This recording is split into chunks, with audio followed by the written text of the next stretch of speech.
Hi. Thank you, Megan. Hi, so I'm Lidwine Sauer. I'm Director of Insights and Trends at Ubisoft Strategic Innovation Lab.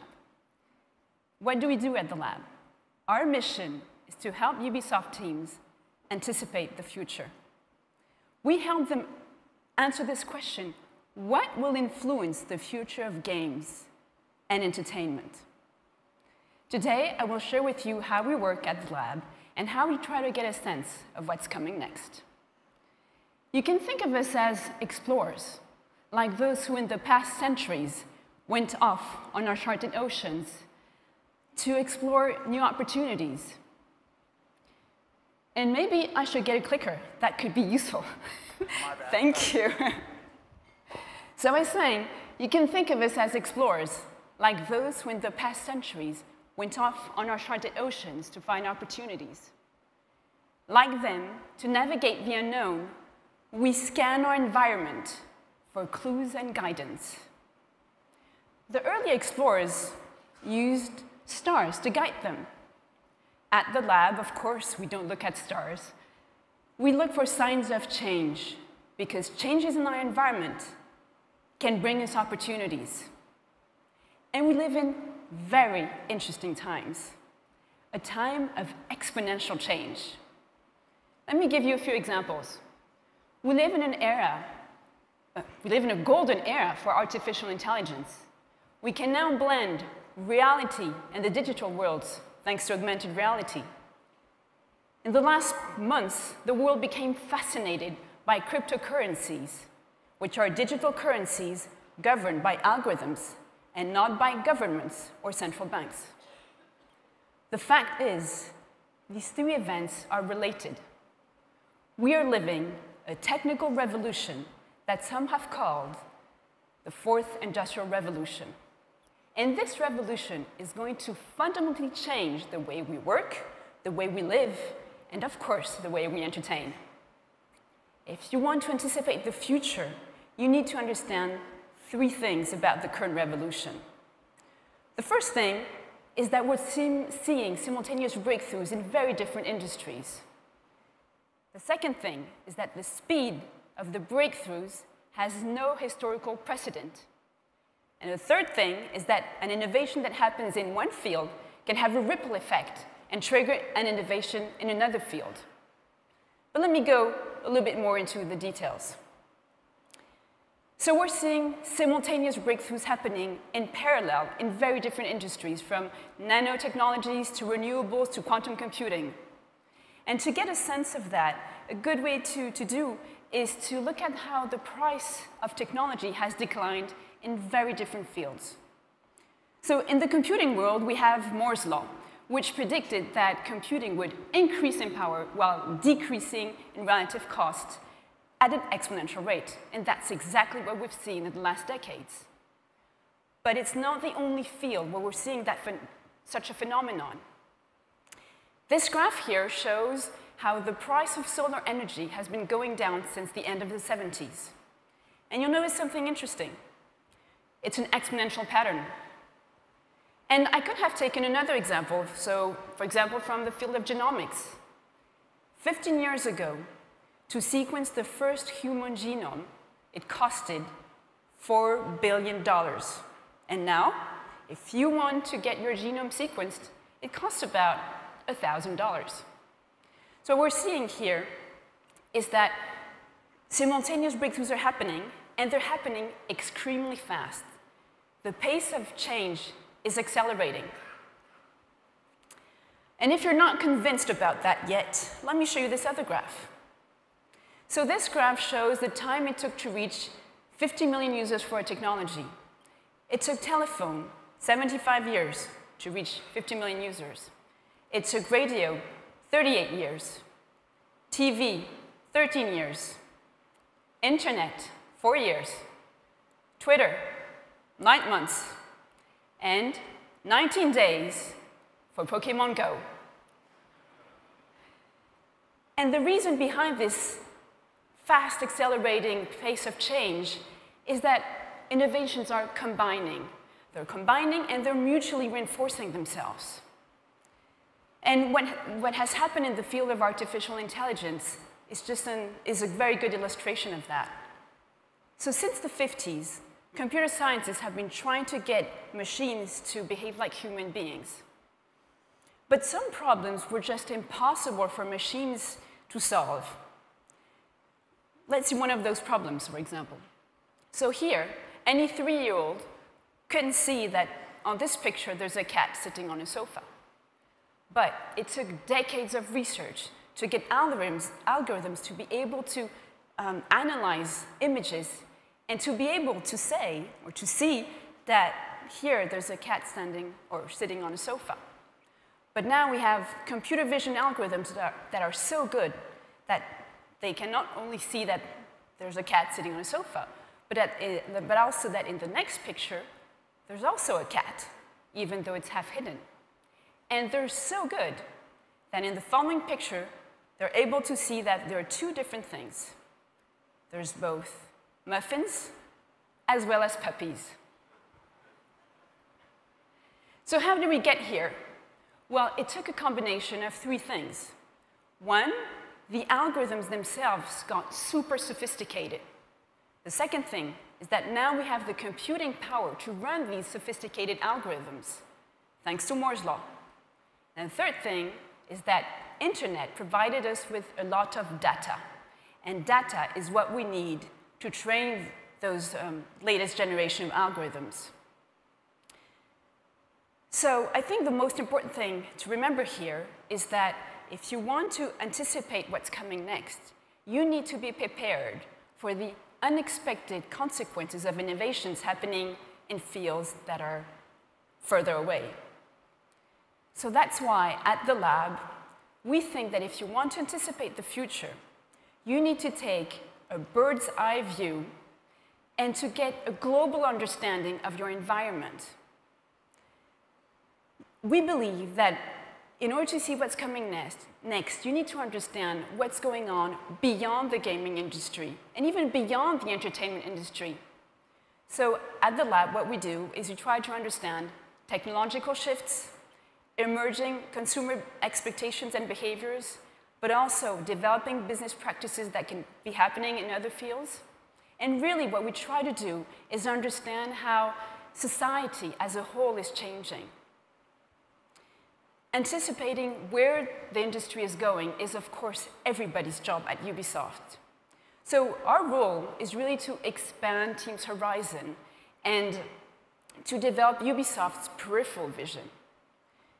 To explain how we work, let me take an analogy. So I mentioned at the beginning that explorers, the early explorers, use stars to guide them. But you can have asked me the question, okay, but how did they make sense of this? Well, it turns out that very early on, human beings have been trying to give meaning to the night sky.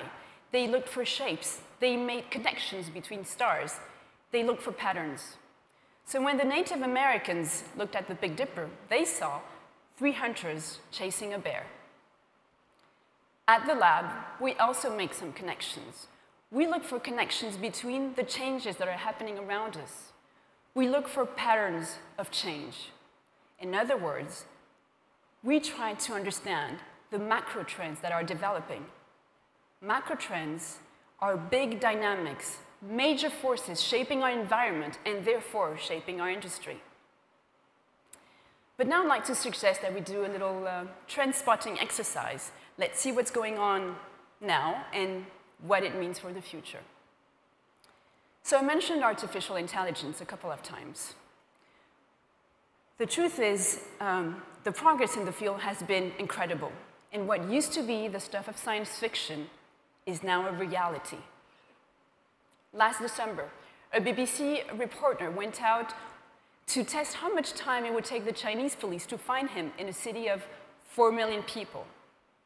So he gave his picture to the police. The police took his, and he went onto the streets. The police took his picture, added it to their database, and flagged it as suspect.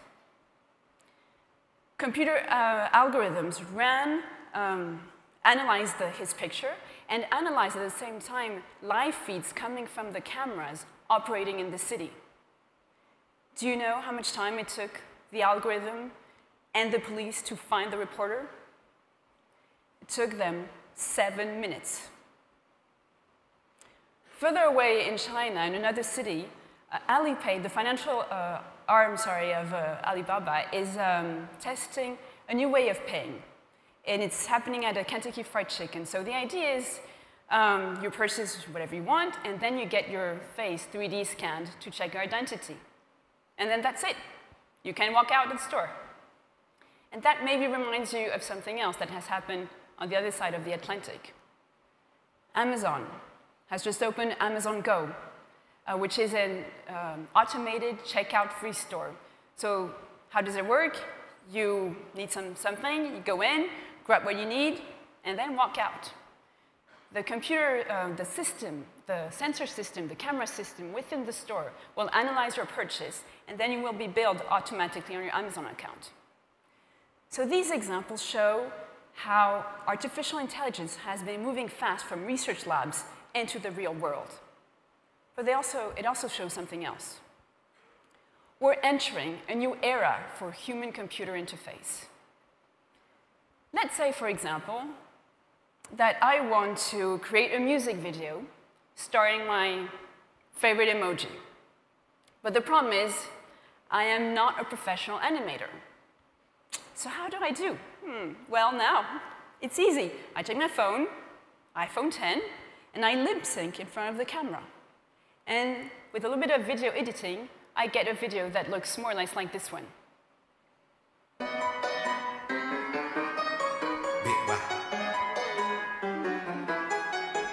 If it's all right, I wanna kick it with you all night, have a good time, ain't gotta worry 'cause it's all right. And this could just be the future of animation. So now we have computers that understand images, but they also understand something else. They understand human language. This means we can talk to them, like in Star Trek. So the technology of understanding human language has matured very fast. But maybe it's not the most important thing. Maybe the most important thing is that consumers' attitudes and behaviors have changed. It's not weird to talk to a machine anymore. Consumers have really embraced the voice interface. There's a recent study published by the US National Public Radio, which shows very interesting facts. The adoption rate of smart speakers is on par with the adoption rate of the smartphone a decade ago, and it's actually a little bit higher. And when people get a smart speaker, their entertainment behavior also changes. When you get a smart speaker, you listen to more music. And you also listen, for example, to more audiobooks. So at Ubisoft, we've been tracking the progress of voice interface for a while, and we thought, okay, this is super interesting. Maybe we can use it to create new types of entertainment experiences for gamers. So last May, our Red Storm studio released a Star Trek game. Of course, what else? Their game is Star Trek Bridge Crew. It's a VR game that includes voice command. So when you play as single player, you can give orders to the game crew members. And this way, you're able to live a very immersive and truthful Star Trek experience. But it's not the only way we've been trying to see what voice interfaces could bring to our gamers. Last month, the Ubisoft Club team released Sam. Sam is a personal gaming assistant that lives inside the Ubisoft Club app. And it's released in beta for the moment. So the idea is that gamers can ask all sorts of questions to Sam. They can ask their stats, they can ask news on Ubisoft games, and they can also ask for personalized tips on how to improve their playing skills. And Sam can also proactively provide those tips and information. The idea of the Ubisoft Club team was to find a way to help gamers find information in a natural way and also to offer a personalized service. artificial intelligence is also changing the way we create games at Ubisoft. So we have a research team at Ubisoft Montreal, and whose name is La Forge.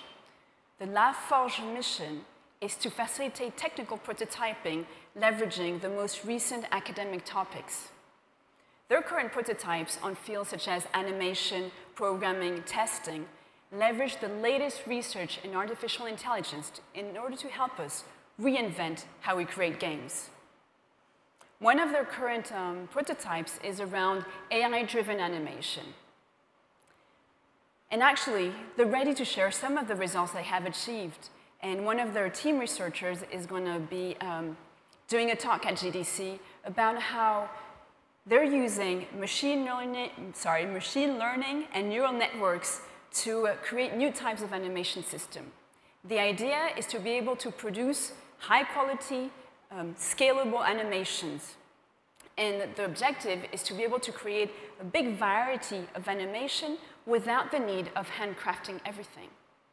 For gamers, this means they will be able to control characters that adapt seamlessly to the situation they're in, having very expressive and natural movements. If you're interested in the subject, I really recommend you join Daniel's talk at GDC. Artificial intelligence has also accelerated another trend that we've been following for a while, and it's the convergence between the digital and the physical world. So this convergence is happening in very different ways in different industries, but in the entertainment industry, we're actually super lucky. Apple released a couple of months ago ARKit, and Google released previews of the AR Core, allowing developers to create augmented reality experiences for smartphones. So of course, at Ubisoft, we wanted to experiment with the technology. And at the release of the update iOS 11, our catch-up studio was ready with a game called Stack AR. So the idea of the game is really to relax your brain using a digital and physical experience. Moving forward, augmented reality is going to allow us to bring our fictional worlds, our digital characters, into the real world. So Pokemon Go, of course, was the first example, but it will certainly not be the last. So now we have augmented reality allowing us to take the digital world, putting it into the physical world, but there's another technology that allows us to give digital assets a physical-like property, and that technology is the blockchain. When you put a digital asset on the blockchain, you can extremely precisely and securely follow who actually owns this digital asset. This means that for the first time, we can have real digital collectibles that are 100% owned by you and that no one can duplicate. It's like when you have a Picasso. It's unique, and when it's yours, it's yours. So the blockchain allows us now to have the equivalent of digital Picassos, with the big advantage that they cannot be stolen from you. You might have heard of a game that actually is based on that idea. That game is Crypto Kittens. So Crypto Kittens runs on the Ethereum blockchain. In the game, you can purchase, trade, and breed digital kittens. The objective, of course, is to get a super rare digital kitten.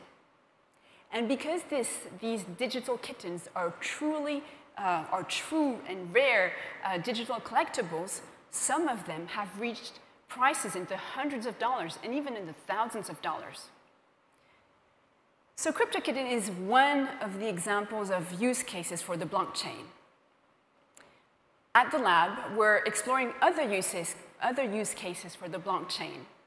And one of the ways we do that is through partnerships with startups. The lab manages a program for Ubisoft at the largest startup campus in the world, which is based in Paris, and which is called Station F.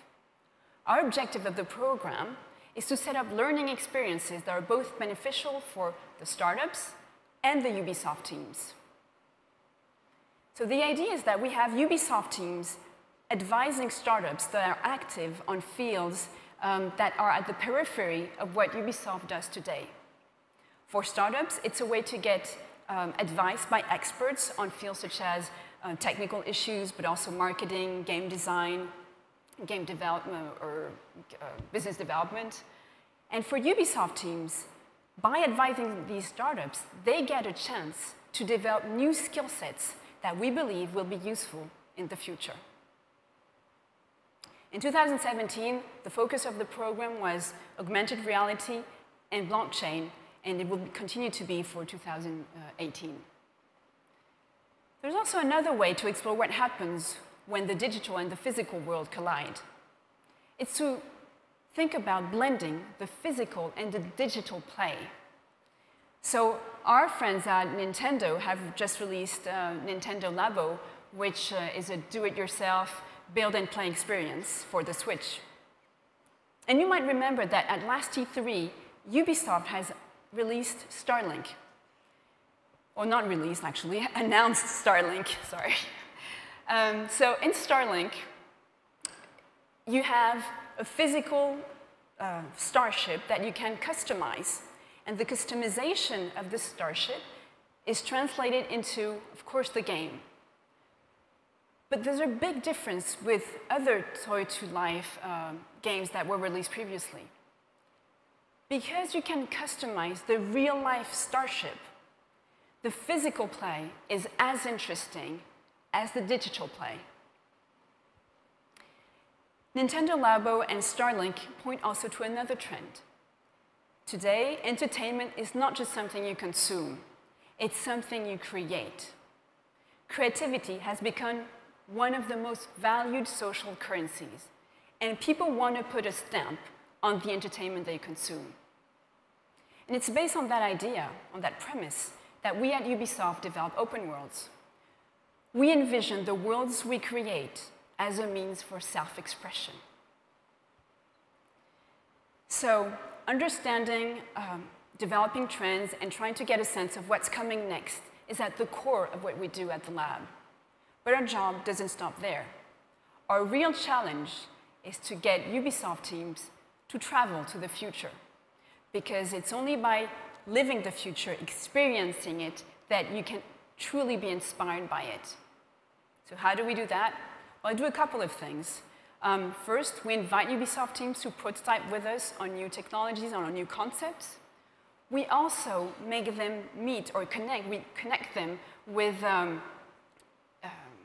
very innovative research labs and entrepreneurs. Because the idea is that we want them to test innovations and services from other fields, from other industries, so that they can think about what does that mean for the future of entertainment. So what we really try to do is to invite Ubisoft teams to explore what's happening outside the video gaming world. Because we believe that the future is already here, and it's unfolding at the edges of our industry. Thank you.